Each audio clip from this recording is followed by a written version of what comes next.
Hello guys ఎలా ఉన్నారు?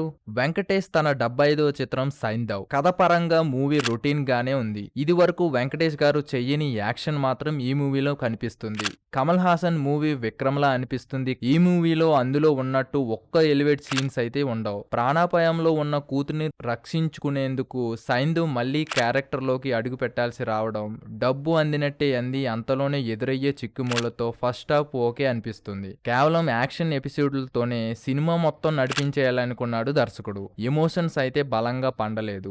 వెంకటేష్ చేసిన యాక్షన్ సీన్స్, ఆయన స్టైలిష్ లుక్ అయితే బాగుంది. నవాజుద్దీన్ సిద్దికీ పాత్ర మినహా చెప్పుకోదగ్గ ఎలివేషన్లు అయితే ఏమీ లేవు. స్టార్టింగ్ నుంచి చివరి వరకు కాల్పుల మోతే వినిపిస్తుంది. చాలా పాత్రలు ఇన్కంప్లీట్ గా కనిపించాయి. యాక్షన్ అవతారంలో వెంకటేష్ కనిపిస్తే ఎలా ఉంటుందో ఇదివరకే చాలా సార్లు చూసాం. ఇందులో మరింత స్టైలిష్ గా కనిపించారు. శ్రద్ధా శ్రీనాథ్, ఆండ్రియా, రోహాని శర్మ, ముఖేష్ ఋషి, జయప్రకాష్ తదితరుల పాత్రల మేరకు నటించారు. దర్శకుడు శైలేష్ కొలను రచనలో లోటు కనిపించింది. ఈ సంక్రాంతి వెంకీ మామకి నిరాశ మిగిల్చిందని చెప్పాలి. ప్లస్ పాయింట్స్ విషయానికొస్తే వెంకటేష్ నటన, యాక్షన్ సీన్స్. మైనస్ పాయింట్స్ అయితే రొటీన్ స్టోరీ, ఎమోషన్స్ పండకపోవడం. ఈ వీడియో గాని మీకు నచ్చినట్లయితే like, share, comment and subscribe to Rummy tiles.